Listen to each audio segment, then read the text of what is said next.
Here we are at the RIABU exhibit at the SMEICC 2019 in Singapore. And Simon, one of the many visitors who we've had at the exhibition space, had some very interesting stories to tell about last-minute call-outs.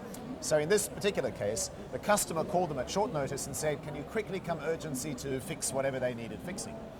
The problem was that the serviceman then dashed off in the hope of offering the best possible customer service without raising the issue of price or payment terms. And now, of course, the customer is saying, well, hang on a minute, you never told me that it was going to cost this much to call you out.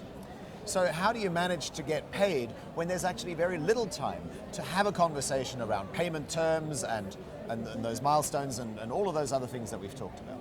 This is a very good opportunity to get paid quickly at a good rate. You have a customer who needs a service.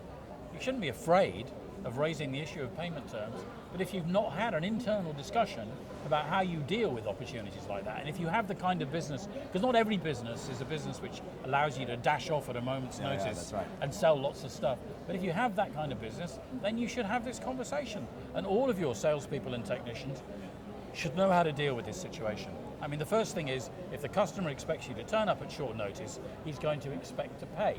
So it's very easy to have that conversation very quickly when he asks you to come and help him as a natural component of the conversation. So that's fine. Yes, I think we can shift around a few things and be over there by 3 o'clock. In this situation, I think our fee is going to be X, Y, or Z. How do you intend to pay? It's not we want you to pay, because he knows he's got to pay. Yes. It's how do you intend to pay? Well, on that last point, perhaps in this particular case, the customer didn't think that they would have to pay, that they thought somehow this was going to be a free service. Yeah. You know what customers are like. Oh, I know. I mean, lots of customers like free services, even here. But the reality is you don't have a business if you give stuff away for free. Yes.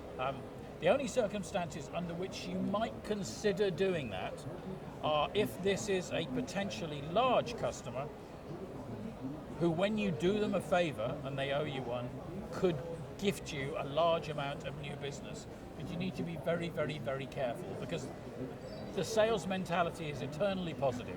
Everybody loves you, they're always about to give you lots of business. It's very easy to convince yourself that if you do enough stuff for free, you'll find yourself in a very large and very long and very lucrative relationship. The fact of the matter is, in the overwhelming majority of cases, you need to be paid for what you do under all circumstances. Yes. Have that conversation internally, agree how you're going to deal with that, do it as a matter of routine, rehearse it.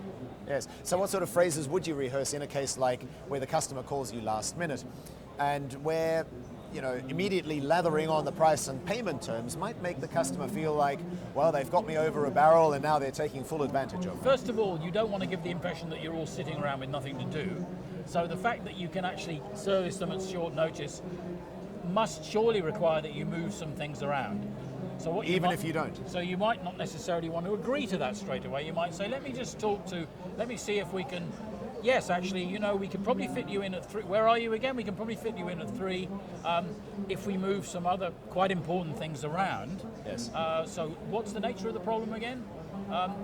And for that, our fee would normally be X. How would you like to pay? It's not even if you're going to pay or what should the price be, it's how.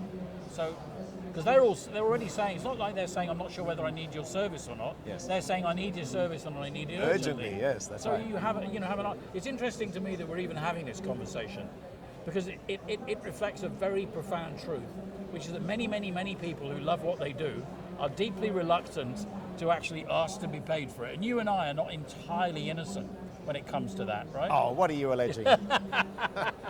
Well, no, you always want to service your customer. Give it your best. Show that you're reliable and ready to help at a moment's notice. But what you're saying is that it's actually an opportunity in a nice, gentle, loving way to still have that payment conversation. Yes, and selling is learnt. It's not a gift from God. It's true that you can have personality differences that lend themselves more, but the fact of the matter is you need to understand potential commercial situations and learn how to deal with them, and that would be one of them. Leave us your comments in the commentary window next to this video, and let us know what your experiences have been with servicing customers at the last minute.